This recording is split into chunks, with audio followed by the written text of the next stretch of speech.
গুন্ডা বাহিনী গুন্ডা দমনের বিরুদ্ধে সিপিএম কথা বলছে, মুখে পোকা পড়বে। কমরেডরা শুনে রাখুন, আমি বলে রাখছি, মুখে পোকা পড়বে, এত মিথ্যে কথা বলবেন না। বিকাশ রঞ্জন ভট্টাচার্য এটা ভাঁড়।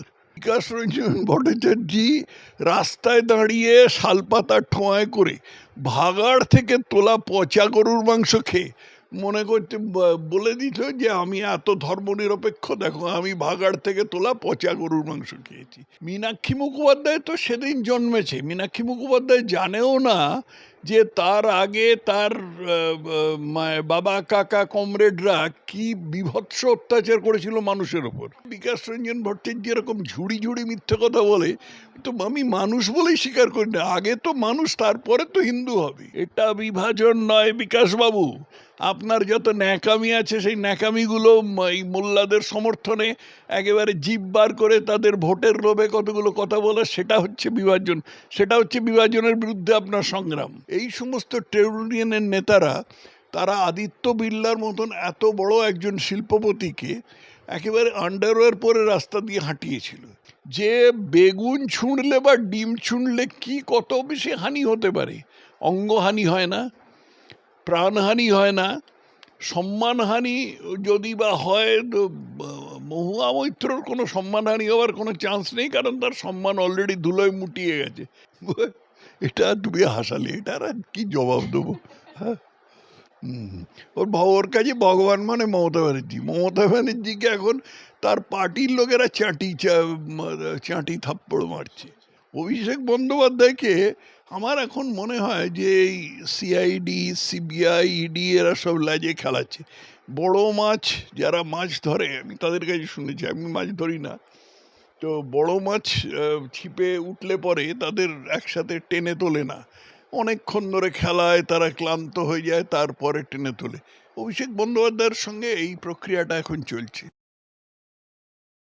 বিধানসভায় গুন্ডা দমন বিল নিয়ে নানা ধরনের বিতর্ক ইতিমধ্যেই দানা বাঁধতে শুরু করেছে রাজ্য রাজনীতির অলিন্দে। আর একই সঙ্গে ডিম খেলেন মহুয়া মৈত্র, সঙ্গে সঙ্গে উড়ে এলো পচা বেগুন। সেই সমস্ত কিছু নিয়ে আজকে আলোচনা হবে। একই সঙ্গে রয়েছে বামেদের নানা রকমের মন্তব্য নিয়ে কিছু পর্যালোচনা। আর আমার সঙ্গে অবশ্যই পাশে পেয়ে গিয়েছি বরেণ্যশ্রী তথাগত রায় মহাশয়কে। স্যার, অনেক অনেক স্বাগত আপনাকে ক্যাম্পেইন কলিংয়ের পর্দায়। গুন্ডা দমন বিল নিয়ে একদিকে যেখানে সরকার পক্ষ যথেষ্ট আশাবাদী যে এই বিল আসার পর বাংলাতে গুন্ডারাজের পরিসমাপ্তি হবে, আবার দেখা যাচ্ছে বামফ্রন্ট এই বিলের বিরুদ্ধে নানা রকমের মন্তব্য করতে একদম রাস্তায় নেমে তারা প্রতিবাদ জানাচ্ছেন। সেই রকমই বিরোধী কণ্ঠরোধের আইনি লাইসেন্স, এমনটাই তোপ দাগলেন বাম নেত্রী মীনাক্ষী মুখোপাধ্যায়। কি বলতে চান স্যার? হিন্দিতে একটা প্রবাদ আছে, উল্টে চোর কোতোয়াল কো ডাঁটে। হ্যাঁ, মানে হচ্ছে যে চোর সে পুলিশকে ধমকাচ্ছে। এখানে একেবারে সেই অবস্থা। মীনাক্ষী মুখোপাধ্যায় তো সেদিন জন্মেছে, মীনাক্ষী মুখোপাধ্যায় জানেও না যে তার আগে তার বাবা কাকা কমরেডরা কি বিভৎস অত্যাচার করেছিল মানুষের ওপর। সিপিএম তো চুরি তত করতো না, খুনটা বেশি করতো। একটা একটা করে বলি, মানে পুরো ফিরিস্তি দিতে গেলে তো রাত কাবার হয়ে যাবে। 1970 সালে সাঁইবাড়িতে এক মহিলা তার 2 ছেলেকে কংগ্রেস সেবী তাকে খেতে দিচ্ছিলেন এবং তাদের সামনে বসেছিলেন। সেখানে এসে তাদের মহিলার সামনে 2 ছেলের গলা কেটে দেয়, কেটে দিয়ে সেই ভাত, তার রক্ত দিয়ে ভাত মেখে সেই ছেলের মুখে ঠুসে দেয়। এই গুন্ডামি, এবং এটা করেছিল একটা মিছিল, ওখান দিয়ে যাচ্ছিল, সেই মিছিলটা হঠাৎ রাস্তা বদলে ওই পাড়ার মধ্যে ঢুকে এই জিনিস করে। এবং তারপরে হরেকৃষ্ণ কুমার বুক বাজিয়ে বলেছিলেন সিপিএমের মিছিলে যারা বাধা দিতে যাবে তাদের ওই অবস্থাই হবে। 2 ছেলে তো বসে খাচ্ছিল, তারা তো কারুর মিছিলে বাধা দিতে যায়নি। তারপরে এই অবস্থার যে সাক্ষী ছিল গুণমণি রায় বলে একজন, সেই গুণমণি রায়কে বর্ধমান কোর্ট চত্বরে খুন করা হয়। এবং তখন যতদূর মনে পড়ে রাষ্ট্রপতির শাসন চলছিল, সরকারের তরফ থেকে কিছু করা হয়নি। তারপরে 1978 সালে মরিচঝাপির গণহত্যা হলো। মরিচঝাপিতে যে উদ্বাস্তুরা এসছিল, হিন্দু উদ্বাস্তুরা পূর্ব বাংলায় মুসলমানের নির্যাতনে ব্যতিব্যস্ত হয়ে তারা পালিয়ে ভারতে এসেছিল, তখন তাদের আন্দামানে পুনর্বাসন দেয়া যেতে পারত। সেই আন্দামানে পুনর্বাসন দিতে দেয়নি এই বামপন্থীরা। তারা ওদের বুঝিয়েছিল না পশ্চিমবঙ্গেই পুনর্বাসন দিতে হবে। সরকার পারেনি, তখন সরকার শেষ পর্যন্ত তাদের দণ্ডকারণ্যে পাঠিয়ে দেয়। আন্দামানটা খুব ভালো জায়গা ছিল পুনর্বাসনের পক্ষে, একেবারে পূর্ববঙ্গের মতন আবহাওয়া ছিল, আর দণ্ডকারণ্যটা খুব ঊষর ভূমি ছিল। তা সত্ত্বেও তারা দণ্ডকারণ্যে যেতে বাধ্য হয়। তারপরে যখন বামফ্রন্ট সরকার আসে, তখন তাদের আশা হয় যে এই সরকার তো আমাদের সরকার তো এসে গেছে, এরাই তো আমাদের বলেছিল পশ্চিমবঙ্গে পুনর্বাসন দেবে, তাহলে আমরা পশ্চিমবঙ্গে ফিরে যাই। ফিরে এলো, তখন আমাদের জ্যোতিবাবু বললো না না এখানে হবে না, আবার ফিরে যাও। কি আশ্চর্য কথা আছে। যাই হোক, তারপরে তারা বললো যে না, কিছু এসে যাবে না, আমরা নিজেরা গিয়ে নিজেদের ব্যবস্থা করে নেব বলে সুন্দরবনের একটা বিজন দ্বীপ, তার নাম মরিচঝাঁপি, সেখানে গিয়ে তারা বসবাস আরম্ভ করলো। তারা সেখানে ঘরবাড়ি বানালো, সেখানে স্কুল পর্যন্ত চালু করলো। জ্যোতিবাবু দেখলো এ তো মহাবিপদ, এই জিনিস যদি হয়ে যায় তাহলে তো সাংঘাতিক কেলেঙ্কারি হবে। জ্যোতিবাবু সেখানে গুন্ডা বাহিনী এবং পুলিশ দুই পাঠিয়ে তাদের ওখানে খুন করালো, গণখুন করালো। এবং এই খুন যে করেছিল, এই খুনটার প্রকৃতি ছিল এমন ভয়াবহ যে শুনলেও গায়ে কাঁটা দেয়। এখানে নদীর জল লবণাক্ত ছিল, সেই জন্য জল অন্য দ্বীপ থেকে আনতে হতো, সেই জল আনতে দেয়নি। তার ফলে ওখানকার যে শিশু যারা ছিল তারা ডিহাইড্রেশনে মারা যায়। তারপরে তো সেই এরা উদ্বাস্তুরা চোখের জল মুছতে মুছতে ফিরে গেল। কয়েকজন সাঁতরে পালাবার চেষ্টা করেছিল, তারা কুমির আর কামটের পেটে গেল। মীনাক্ষী মুখোপাধ্যায়কে বলো যে তারা বড় বড় কমরেডদের জিজ্ঞেস করতে, মোহাম্মদ সেলিমকে জিজ্ঞেস করতে। মোহাম্মদ সেলিমের জাত ভাইরা তো ওদের তাড়িয়েছিল, তো সেই মোহাম্মদ সেলিমকে জিজ্ঞেস করতে এইসব গুন্ডামি কে করেছে। তারপরে আনন্দমার্গী খুন, একপাল কংগ্রেস সিপিএমের গুন্ডা দিন দুপুরে বালিগঞ্জ ওভারব্রিজের ওপরে একটা 17 জন আনন্দমার্গী সন্ন্যাসী একটা ট্যাক্সি করে যাচ্ছিলেন, দুটো ট্যাক্সি করে যাচ্ছিলেন, সেই ট্যাক্সি থামিয়ে তাদের ওখানে জ্যান্ত পুড়িয়ে মারে, জ্যান্ত পুড়িয়ে মারে। এর কোনো শাস্তি হয়নি, কোনো নিরসন হয়নি। মীনাক্ষী মুখোপাধ্যায়কে বলে দাও ওই এতে মোহাম্মদ সেলিম আর যা এখনো এর বুড়ো বুড়ো কমরেড বেঁচে আছে তাদের জিজ্ঞেস করতে কি হয়েছিল স্যার। তারপরে তো একের পর এক খুন হয়েছে। একটা হুগলি, পশ্চিম মেদিনীপুর আর বাঁকুড়া, এই তিনটে জেলার যে সংযোগস্থল, এই জায়গাটা ঠাকুর রামকৃষ্ণ এবং মা শারদার লীলাভূমি হিসেবে প্রসিদ্ধ। এই জায়গাটা একেবারে মুক্তাঞ্চল হয়ে গেছিল। এখানে একটা লোক ছিল, তার নাম ছিল, তার ডাকনাম ছিল ল্যাড়কা পাত্র নাম ছিল, তপন পাত্র, ল্যাড়কা পাত্র নাম ছিল। সে একটা লোককে খুন করে সে তার মুন্ডু দিয়ে ফুটবল খেলেছিল, কাটা মুন্ডু দিয়ে ফুটবল খেলেছিল। আরেকটি মেয়ে, আর না, এক হেডমাস্টার, স্কুলের হেডমাস্টার, খুব নাম ছিল। সেই হেডমাস্টার বলেছিলেন, হেডমাস্টারকে বলা হয়েছিল যে আপনি আমাদের পার্টিতে যোগ দিন। হেডমাস্টার বলেছিলেন আমি জীবনে রাজনীতি করিনি, আমি করব না। বলো তাহলে তাই বলে তার মেয়েকে দিয়ে জোর করে আদালতে বলছি থানায় নালিশ লেখানো হলো যে আমার বাবা আমাকে ধর্ষণ করতে চেষ্টা করেছে। এবং সেই মেয়েটি তো স্বাভাবিকভাবে একেবারে বাধা দিয়েছিল, তখন বলেছিল এটা যদি না করো তাহলে তোমার বাবাকে তোমার সামনে খুঁচিয়ে খুঁচিয়ে মারবো। তারপরে তো শেষ পর্যন্ত হলো, ডাক্তারও বলে দিল যে তার বাবা তাকে ধর্ষণ করেছে, করে টোরে তারপরে শেষ পর্যন্ত যখন হাইকোর্টে এলো, তখন একজন বিচারপতি তিনি সেই মেয়েটিকে ডেকে এজলাস থেকে খাস কামরায় ডেকে জিজ্ঞাসাবাদ করলেন। এবং তারপরে মেয়েটি কাঁদতে কাঁদতে স্বীকার করলো যে এই ঘটনা ঘটেছে। ছোট আঙারিয়ায় খুন হয়েছিল,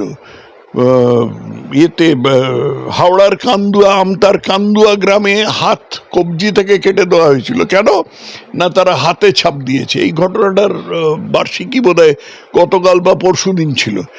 ছোট আঙারিয়া খুন হয়েছিল, নেতাইতে খুন হয়েছিল, একের পর এক খুন হয়েছিল। গুন্ডা বাহিনী, গুন্ডা দমনের বিরুদ্ধে সিপিএম কথা বলছে, সিপিএম কথা বলছি, মুখে পোকা পড়বে। কমরেডরা শুনে রাখুন, আমি বলে রাখছি, মুখে পোকা পড়বে, এত মিথ্যে কথা বলবেন না। আপনাদের লেনিন মিথ্যে কথা বলতো আমি জানি, স্টালিন মিথ্যে কথা বলতো আমি জানি, এই মিথ্যে কথা বলার জন্য আপনারা প্রসিদ্ধ, কিন্তু এত মিথ্যে কথা বলবেন না, মুখে পোকা পড়বে।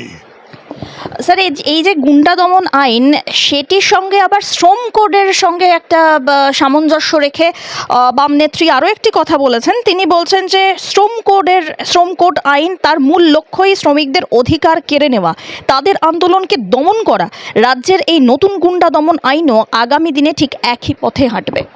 শ্রম কোড যেটা হয়েছে সেটা হলো দায়িত্বজ্ঞানহীন ট্রেড ইউনিয়ন আন্দোলনকে আটকাবার জন্য। এই ট্রেড ইউনিয়নগুলো যে ওই তথাকথিত রাজনীতি আশ্রিত ট্রেড ইউনিয়ন, এরা তো শ্রমিকদের স্বার্থে কাজ করে না, এরা কাজ করে পার্টির স্বার্থে আর কি। এবং এই ট্রেড ইউনিয়নগুলোর ফলেই, মানে কীর্তির ফলেই পশ্চিমবাংলা থেকে 58,000 কারখানা উধাও হয়েছে, তারা উঠিয়ে চলে গেছে। পশ্চিমবঙ্গে যে শিল্প কেন আসে না তার একটাই খালি উদাহরণ দিচ্ছি। এই সমস্ত ট্রেড ইউনিয়নের নেতারা, তারা আদিত্য বিড়লার মতন এত বড় একজন শিল্পপতিকে একেবারে আন্ডারওয়্যার পরে রাস্তা দিয়ে হাঁটিয়েছিল।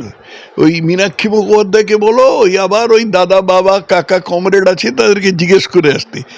এত নির্লজ্জতা, এত মিথ্যে কথা আমি জীবনে কখনো শুনিনি, এটা শুধু কমিউনিস্টদের পক্ষেই সম্ভব। অন্যদিকে বিকাশ রঞ্জন ভট্টাচার্য, তিনি সরাসরি মুখ্যমন্ত্রী শুভেন্দু অধিকারীকে কটাক্ষ করছেন। তিনি বলছেন যে যারা গুন্ডামি করছে তারাই এই গুন্ডা দমনের বিল আনছে।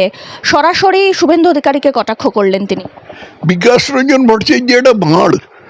বিকাশ রঞ্জন ভট্টাচার্য রাস্তায় দাঁড়িয়ে শালপাতা ঠোঁয়ায় করে ভাগাড় থেকে তোলা পচা গরুর মাংস খেয়ে মনে করতে বলে দিত যে আমি এত ধর্মনিরপেক্ষ, দেখো আমি ভাগাড় থেকে তোলা পচা গরুর মাংস খেয়েছি।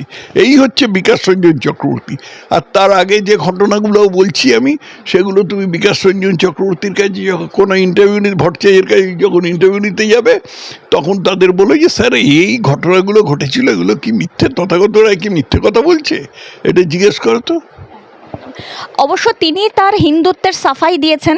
তিনি বলছেন যে আমাকে যারা হিন্দু নন বলে কথা বলছেন তারা আসলে আমার হিন্দুত্ব সম্পর্কে জানেনই না। তিনি আরও বলেছেন ভারতবর্ষে অঘোষিত ইমার্জেন্সি চলছে। বিকাশ রঞ্জন ভট্টাচার্য হিন্দু কি? বিকাশ রঞ্জন ভট্টাচার্য একটা মানুষই নয়, একটা লোক যে একটা আইন ব্যবসা, একটা পবিত্র ব্যবসা, এবং তার উদ্দেশ্য হচ্ছে মানুষের জন্য ন্যায় আনয়ন করা আর কি। সেই ব্যবসায় থেকে বিকাশ রঞ্জন ভট্টাচার্য এরকম ঝুড়ি মিথ্যে কথা বলে, তো আমি মানুষ বলেই স্বীকার করি না। আগে তো মানুষ, তারপরে তো হিন্দু হবে। স্যার, ইউসিসি নিয়ে অত্যন্ত আশাবাদী রয়েছেন মুখ্যমন্ত্রী শুভেন্দু অধিকারী, এবং তিনি ইউসিসি লাগু হলে কত কি ভালো হতে পারে তারও একটি বিশ্লেষণ তিনি সাংবাদিক সম্মেলনে সম্প্রতি করেছেন। ধর্ম বদলে দ্বিতীয় বিয়ে নয়, সম্পত্তিতে ছেলে মেয়ের সমানাধিকার, একাধিক পয়েন্ট তিনি তুলে ধরেছেন। আপনি এই ইউসিসিকে সমাজের জন্য কতটা ইতিবাচক বলে মনে করেন? একদম পুরোপুরি মনে করি। ইসলামে মেয়েরা পুরোপুরি মানুষ নয়, তাদেরকে ওই বকলস বেঁধে রেখে দেওয়া হয়, তারা পুরুষের মনোরঞ্জন করবার জন্য থাকে, এবং তাদের দরকার হলে রাস্তায় বের করতে হলে তবে তাদের একটা চলমান তাঁবুর মধ্যে নিয়ে, যার নাম পর্দা, তাতে করে ঘোরানো হয় আর কি। এই পর্দা ব্যাপারটা যথেষ্ট মনোযোগ পাইনি এখনো মানুষের কাছ থেকে। আমি যে কোনো মুসলমান পুরুষকে, মানে যারা ধর্মপ্রাণ পরহেজগার মুসলমান পুরুষকে আহ্বান করছি যে এই পচা ঘেমো গরমে, এই আষাঢ় মাসে ওই রকম একটা জব্বা গায়ে দিয়ে আপনি সারাদিন ঘুরে বেড়ান তো রোদে, কীরকম লাগে দেখুন তো। আবার এরই বিরোধিতা করছেন বিকাশ রঞ্জন। তিনি আবার বলছেন যে ভারতে যখন অন্যান্য রাজ্যে, মানে আসামে আলাদা রকমের আইন, আবার পশ্চিমবঙ্গে আলাদা রকমের আইন, এরা আসলে বিভাজনের রাজনীতি করছে বলে বিজেপিকে কটাক্ষ করলেন তিনি। বিকাশ রঞ্জন ভট্টাচার্যের দল পাকিস্তান দাবিকে সমর্থন করেছিল। বিকাশ রঞ্জন ভট্টাচার্যের এক ঠাকুরদা, তার নাম ছিল গঙ্গাধর অধিকারী, সে 1942 সালে একটা তত্ত্ব লিখেছিল যার নাম হচ্ছে অধিকারী থিসিস। এই অধিকারী থিসিসটা কিন্তু এখনো পর্যন্ত কোনো communist party, CPI, CPM, CPIML কেউ ওটাকে অস্বীকার করেনি। তাতে ছিল না, ভারত একটা রাষ্ট্র নয়, ভারত একটা জাতি নয়, এটা 18টা জাতিগোষ্ঠীর সমষ্টি এবং এদের অধিকার আছে ভেঙে যে কোনো সময় বেরিয়ে যাবে। এটা বিভাজন নয়, এটা বিভাজন নয় বিকাশবাবু। আপনার যত ন্যাকামি আছে সেই ন্যাকামিগুলো এই মোল্লাদের সমর্থনে একেবারে জিভ বার করে তাদের ভোটের লোভে কতগুলো কথা বলে, সেটা হচ্ছে বিভাজন, সেটা হচ্ছে বিভাজনের বিরুদ্ধে আপনার সংগ্রাম। অন্যদিকে দেখা যাচ্ছে এতদিন ডিম থেরাপি তো চলছিল এই রাজ্যে, এবারে সরাসরি বেগুন থেরাপি শুরু হলো। মহুয়া মৈত্রর যে ফ্ল্যাট সেখানে একের পর এক পচা ডিম উড়ে এলো, আর সেই সঙ্গে উড়ে এলো বেগুন। অবশ্য তারপরে তিনি ফেসবুক লাইভ করেছেন, সোশ্যাল মিডিয়ায় বলেছেন যে এই মানে বিজেপিকে কটাক্ষ করেই তিনি বলেছেন আর কি যে দেখুন আমার কি অবস্থা, এই তো চলছে রাজ্যে। না, আমি এই বিষয়ে সোশ্যাল মিডিয়ায় বলেছি যে এটা এই ধরনের হেনস্থা করার আমরা নিন্দে করি, বিজেপি দল হিসেবে নিন্দে করে। শ্রমিক ভট্টাচার্য যে ব্যাপারে খুব নিজের অবস্থান খুব স্পষ্ট করে দিয়েছেন, কিন্তু তারপরে একটা বক্তব্য আছে। বক্তব্যটা হলো যে বেগুন ছুঁড়লে বা ডিম ছুঁড়লে কি কত বেশি হানি হতে পারে। অঙ্গহানি হয় না, প্রাণহানি হয় না, সম্মানহানি যদি বা হয় তো মহুয়া মৈত্রর কোনো সম্মানহানি হওয়ার কোনো চান্স নেই, কারণ তার সম্মান অলরেডি ধুলোয় লুটিয়ে গেছে আর কি। তো মহুয়া মৈত্র কী নিয়ে এত নালিশ করছেন? কীরকমভাবে খুন করেছেন গত 15 বছর ধরে সেটা খেয়াল নেই? বিশেষ করে গত 5 বছরে অভিজিৎ সরকারকে কী করে খুন করেছেন? বেগুন মারলো তাতেই একেবারে হাউ হাউ করে চেঁচাতে আরম্ভ করে দিলেন। উনি নাকি বলেছেন যে প্রধানমন্ত্রী এবং গৃহমন্ত্রী এসে দেখে যান আমাকে কি করা হচ্ছে। প্রধানমন্ত্রী আর গৃহমন্ত্রীর কোনো কাজ নেই, তারা টেলিস্কোপ আর মাইক্রোস্কোপ একসাথে লাগিয়ে দেখতে থাকবে যে কখন মহুয়া মৈত্রর গায়ে কে বেগুন মারছে আর কে ডিম মারছে। আবার সেই মহুয়া মৈত্রই বলছেন যে 2029-এ স্বয়ং ভগবানও কেন্দ্রে মোদিকে ফেরাতে পারবেন না। এটা তুমি হাসালে, এটার আর কি জবাব দেবো? হ্যাঁ, ওর কাছে ভগবান মানে মমতা ব্যানার্জিকে এখন তার পার্টির লোকেরা চাঁটি থাপ্পড় মারছে।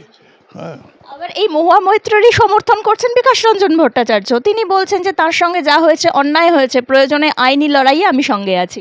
হ্যাঁ, বিকাশ রঞ্জন ভট্টাচার্যের বোধ হয় আজকাল মক্কেল ফক্কেল জোটে না, এরও তার আইনি লড়াই বিনা পয়সায় লড়ে বেড়ান। অন্যদিকে দেখা যাচ্ছে নিয়োগ দুর্নীতি মামলায় আগেই গ্রেপ্তার হয়েছেন তাপস মণ্ডল, তবে আপাতত তিনি জামিনে মুক্ত রয়েছেন। তিনি এবার সরাসরি অভিযোগ করলেন এই গোটা ঘটনার মাস্টারমাইন্ড অভিষেক বন্দ্যোপাধ্যায়। সে তো বলার অপেক্ষা রাখে না। অভিষেক বন্দ্যোপাধ্যায়কে আমার এখন মনে হয় যে এই সিআইডি, সিবিআই, ইডি এরা সব লাজে খেলাচ্ছে। বড় মাছ যারা মাছ ধরে, আমি তাদের কাছে শুনেছি, আমি মাছ ধরি না, তো বড় মাছ ছিপে উঠলে পরে তাদের একসাথে টেনে তোলে না, অনেকক্ষণ ধরে খেলায় তারা ক্লান্ত হয়ে যায়, তারপরে টেনে তোলে। অভিষেক বন্দ্যোপাধ্যায়ের সঙ্গে এই প্রক্রিয়াটা এখন চলছে।